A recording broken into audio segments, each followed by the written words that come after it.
campers, so in this video we're going to do heart chakra out of part of my series of how to recognize that you have a chakra blockage. Very self-explanatory, and to people that have no idea what spirituality actually is, you're gonna have that. If you have a block, you're gonna have that light bulb moment, right?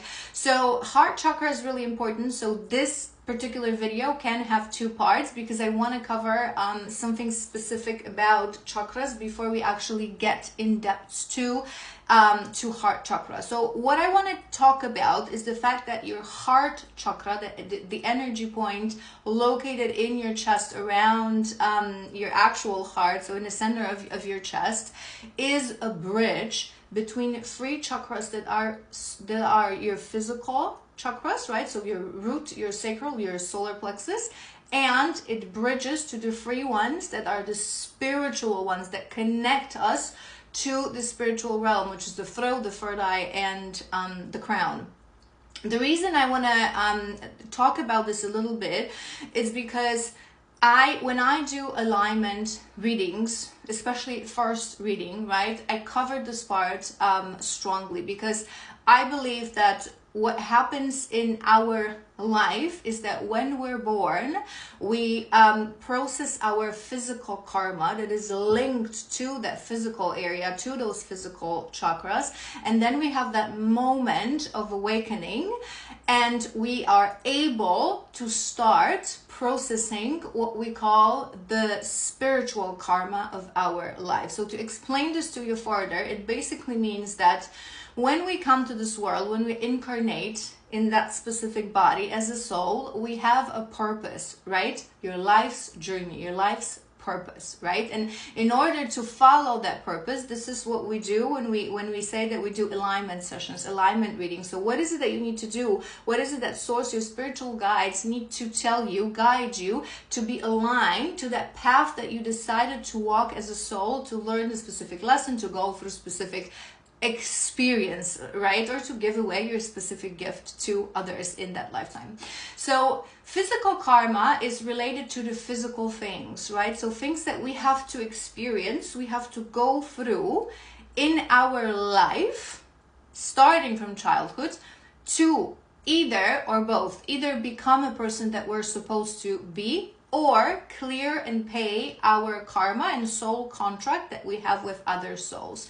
So that physical karma will be parents that we have, relationships that we form, traumas and difficulties and challenges that we go through as children, right? That will help to form us and to trigger that trauma that we wanted to heal in this lifetime. So everything physical that will happen, the country we decided to live in, the body that we live in, right? It's gonna all depend on that.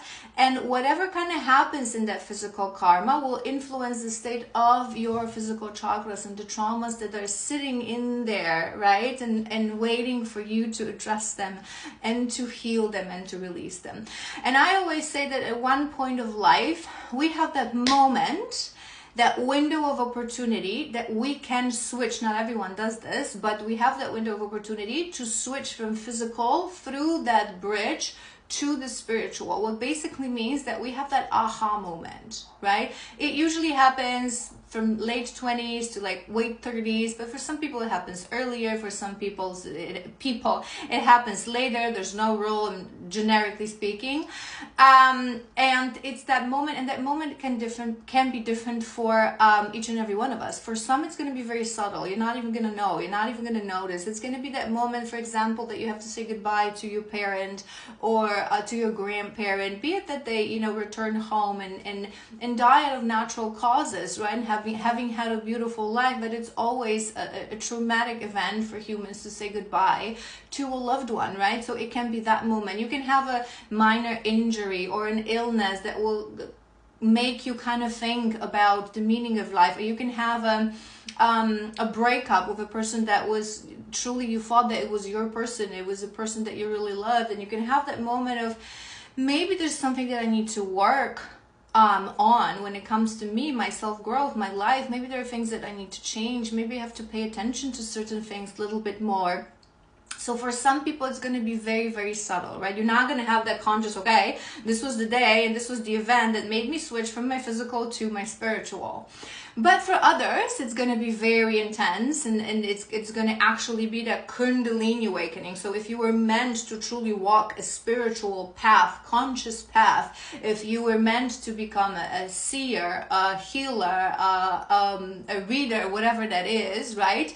You're going to have that boom kind of awakening, right? You're going to have the Kundalini awakening, and you're truly going to know that this day marked the before and after, and you're going to be able to, obviously, in that moment, we still have to attend. There's a period of time in the cycles that we have to attend to that physical karma and clearing that physical karma, and then we can move to attending our spiritual karma. So everything that sits in the spiritual chakras, right? So that's what links us to the spiritual realm. So it's going to be your life's purpose, the gift that you have and that you were meant to give to other people, your spiritual growth, your growth as a person, attending your spiritual needs, allowing your soul to come through a little bit more, right? So it's getting out a little bit on some level. For some it's very conscious and very intense. For some it's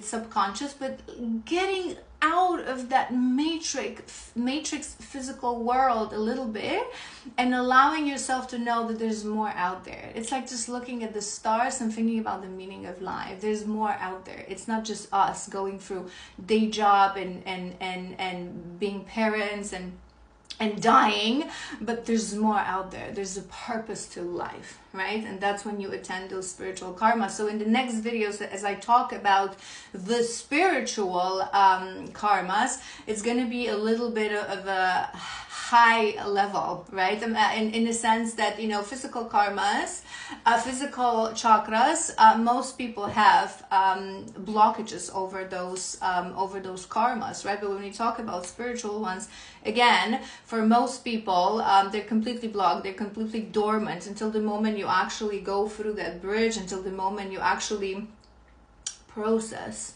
that physical karma. So if you do feel you have blockages on your physical karma, on your physical chakra, attend those first, and then we can move on through the bridge of the heart to the spiritual chakras. All right.